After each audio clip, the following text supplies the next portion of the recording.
செயல், மனப்பாங்கு, உத்திகள், நியதிகள் போன்றவற்றின் பின்புலத்தில் இவற்றை விளக்க வேண்டியிருக்கிறது. சற்று விரிந்த தளத்தில் பேச்சு குறித்த இன வரைவியல் எத்தினோகிராபி ஆஃப் ஸ்பீச் நோக்கிலும் ஆராய இவை இடம் கொடுக்கின்றன. தொல்காப்பிய கிளைவாக்கத்தில் 4 சொற்கள் 4 நூற்பாக்கள் வினா பற்றி பேசுது.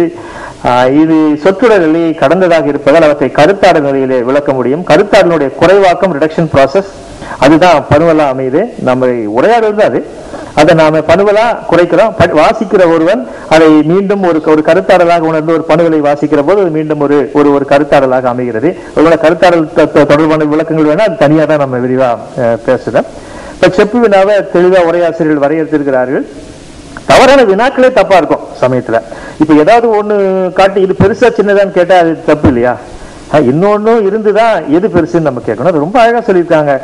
ஒரு பொருள் சுட்டி இது நெடிதோ குறிதோ, கறக்கின்ற எருமை பாலோ சினையோ, இது மாதிரி கேள்வி எல்லாம் கேட்கக்கூடாது. அப்ப கேள்வியே தப்பா இருக்கக்கூடாது. விடைகள் கேள்வி தப்பா இருக்கிற வகைகள் உண்டு. கேள்வி இருந்து அதற்கு மறைமுகமாக சொல்லுகிற விடைகள், நேராக சொல்லுகிற வகைப்படுத்தி ரொம்ப விரிவா பேசியிருக்கிறார்கள், ரொம்ப நுட்பமா பேசியிருக்கிறாங்க. எடுத்துக்காட்டா இப்ப சேனாவரையர் 2ஆ பிரிக்கிறார். செவ்வநிறை நேரடி விடை, இறை வைப்பது வேறு வகையில் விடையெடுப்பது. இளம்பொருள் அதை நல்லா டெவலப் பண்றாரு. வினாயகர் வினாதல், ஏவுதல், உருவது கூறல், உற்றதுரைத்தல், உடன்படல், மறுத்தல். தெய்வச்சிலையார் துணிந்து கூறல், கூறிட்டு மொழிதல், வினாவி விடுத்தல், வாய்வாளாதல். இந்த வாய்வாளாதல் ரொம்ப முக்கியமா தெரியுது. அது சேனாவரையர் தவிர, இது தெய்வச்சிலையார் தவிர வேற யாருமே சொல்லல பதில்ல. விடையோட வகையா நம்ம வழக்குல நம்ம சொல்லுவோம், மௌனம் சம்மதத்திற்கு அறிகுறி. அப்ப இந்த மௌனம் என்பதும் ஒரு விடை தானே. இப்ப நம்ம மெய்ப்பாடுகளை பத்தி அறிஞர்கள் சொல்லும்போது கூட சொல்லுவாங்க, வடமொழியில நவரசனங்கள் இல்ல 9 மெய்ப்பாடுகள், நமக்கு தமிழ் 8. நாம் சொல்லாத தமிழ்ல சொல்லாத விட்டது வடமொழியில் இருக்கிற சமநிலை என்கிற அந்த நிலை. சமநிலை என்பது என்ன? எந்த மெய்ப்பாடும் காட்டாமல் இருக்கிற நிலை, ரொம்ப பேலன்ஸ்டு லெவல். அதுக்கு எடுத்துக்காட்டா சொல்லி கூட சிவலிங்கனார் எப்போ ஒரு முறை எழுதினாரு, முதுகுல சந்தனத்தை தடவினாலும் ஒரு பெரிய வாள் கொண்டு 2 கூறாக முதுகை பிளந்தாலும் இந்த முகத்துல எந்த மாற்றமுமே இல்லாமல் இருக்குமானால் அதற்கு பேர் சமநிலை. அது ஒரு மெய்ப்பாடு. இங்க பாருங்க, இதெல்லாம் எப்படி கவனப்படுத்தி இருக்காங்க பாருங்க. எதுவுமே பேசாமல் இருப்பது என்பது கூட ஒரு விடை என்பதாக அவர் பேசியிருக்காரு. அது ரொம்ப மிக மிக முக்கியமானது. அப்போ இதையெல்லாம் நம்ம ஒரு தமிழ் மொழியை நாம் ஆராய்கிறவர்கள் அல்லது கணினி நோக்கில் இன்னைக்கு நாம் சம்மரி எக்ஸ்ட்ராக்ஷன் பேசுறோம், டெக்ஸ்ட் சம்மரைசேஷன் அப்படின்னு பேசுறோம். இன்னைக்கு ஏன் இயற்கை மொழி கணினிக்கு புரிய வேண்டும் என்று சொன்னால் இந்த உலகில் அறிவதற்கு வேண்டும். அதுவரை அதுக்கு சாத்தியமே இல்லை. வெறும் இலக்கணங்கள் மட்டும் போதாது. மனிதர்களால் எப்படி ஒரு மொழியினுடைய ஒருத்தர் இந்த பதிலுக்கு இந்த பதில் பொருத்தமானது என்பது எப்படி மனிதர்கள் புரிந்து கொள்கிறார்களோ அது போல கணினியும் புரிந்து கொள்ள வேண்டும் என்கிற நிலையில் ஆய்வுகள் தொடர்கிற நிலையில் நாம் மொழியை வெறும் சொற்றொடர் சின்டாக்டிக் பார்சர் மாத்திரம் போதாது, ஒரு மார்பலாஜிக்கல் அனலைசர் மாத்திரம் போதாது. இருக்கிற ஒலிகளை எல்லாம் ஒரு மாற்றி தருகிற ஒரு எழுத்தாகவோ வேறொன்றாகவோ அல்லது எழுத்த பேச்சாகவோ பேச்சு எழுத்தாகவோ மாற்றுகிற ஒரு நிலை மாத்திரம் போதாது.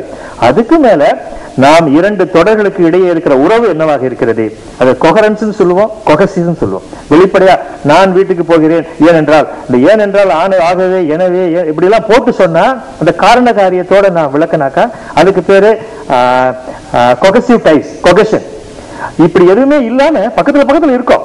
நான் வீட்டுக்கு போகிறேன், அதனால் கூட சொல்லாம நான் சாப்பிட்டு விடுவேன், நான் 5 மணிக்கு வீட்டுக்கு போய்விடுவேன், எனக்கு சாப்பாடு பிரச்சனை இல்லை. நான் வீட்டுக்கு போய்விடுவேன் என்பதற்கும் சாப்பாட்டுக்கும் தர்க்கரீதியாக தொடர்பில்லை. ஆனால் அதை புரிந்து கொள்கிறார். இப்படி வெளிப்படையாக சொற்களால் அமையாக இருக்கிற தொடர்புகளுக்கு கொஹரன்ஸ் என்று பெயர்.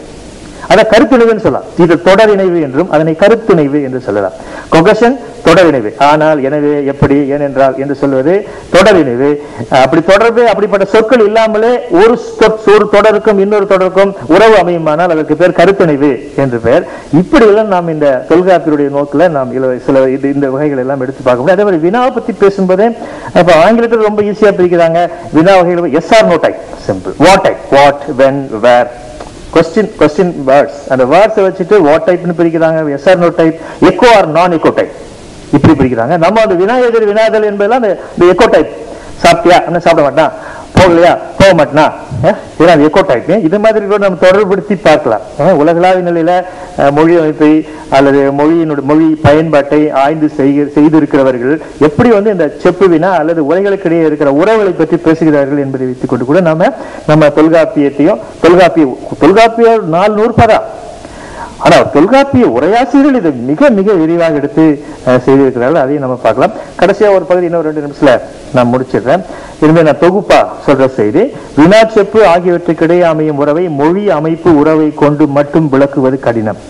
இவ்வுறவை பொருண்மையியல், பயன், வழியியல் ஆகிய தளங்களிலேயே பல இடங்களில் விளக்க வேண்டியிருக்கிறது. இத்தகைய உறவு பெரும்பாலும் மொழி அமைப்பை கடந்ததாகவும் தர்க்கங்களுக்கு உட்படாததாகவும் அமைவது உண்டு.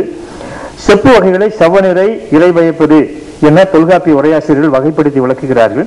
இறை பயப்பதாக அமையும் விடைகள் அவற்றுக்குரிய விடைகளோடு ஒன்றுக்கு மேற்பட்ட உறவுகளை கொண்டிருக்கின்றன. இந்த உறவை மொழி அமைப்பு சார்ந்து தொடர்படுத்தி விளக்குவது கடினம். உடன்படல், மறுத்தல் போன்ற செப்பு வகைகளை ஓரளவிற்கு மொழி அமைப்பு சார்ந்து விளக்கிட இயலும். இதுபோன்ற விநாயகர் வினாதர் என்ற செப்பு வகையையும் மொழி அமைப்பு சார்ந்து விளக்கிட வாய்ப்புண்டு. தெய்வ சிலையார் குறிப்பிடும் வாய் வாழாதிருத்தல் என்னும் செப்பு வகை தனித்தன்மை வாய்ந்தது.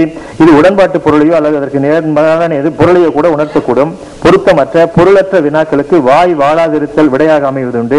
எடுத்துக்காட்டு, ஆகாய பூ நன்றோ தீதோ, வாய் வாழாதிருத்தல் பதில், பேசாம இருக்கிறது.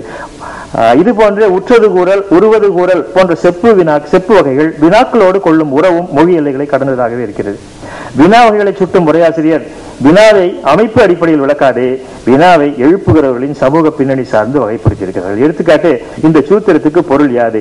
இந்த கேள்வி தொடரியல் நோக்கில் இதை நீங்க இலக்கண வகையில ஒரு பகுப்பாய்வு உட்படுத்தினீங்கன்னா இச்சூத்திரத்துக்கு பொருள் என்னன்னா அது ஒரே மாதிரி தான் பகுக்க முடியும். ஆனா இத மாணவன் கேட்டா அது அறியாவினா, இத ஆசிரியர் கேட்டா அது அறிவினா.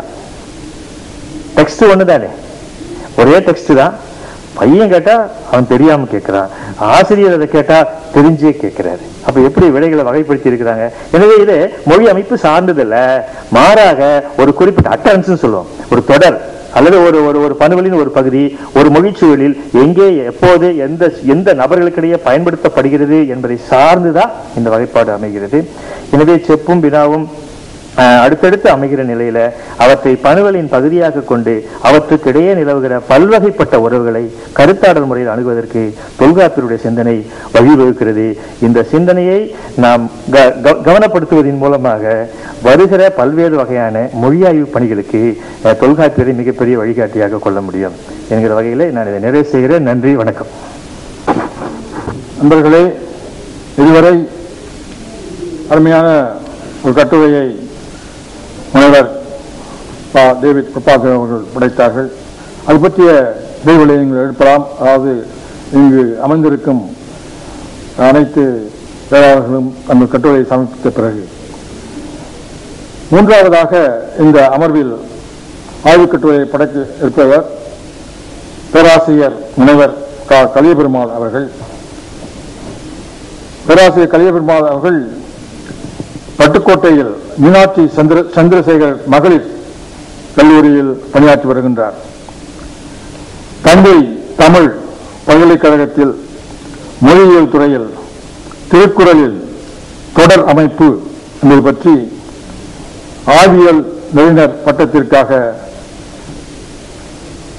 ஆய்வு செய்து முடித்துள்ளார். மேலும் அதே துறையில் தமிழ் மரபிலக்கணங்களில் சொல்லதிகாரம் பற்றி ஒப்பீட்டு ஆய்வு நடத்தியுள்ளார். தமிழ் இலக்கணம் பற்றி 5 ஆய்வு கட்டுரைகளையும் 2 ஆய்வு நூல்களையும் இயற்றியுள்ளார். இப்பொழுது உங்கள் சார்பாக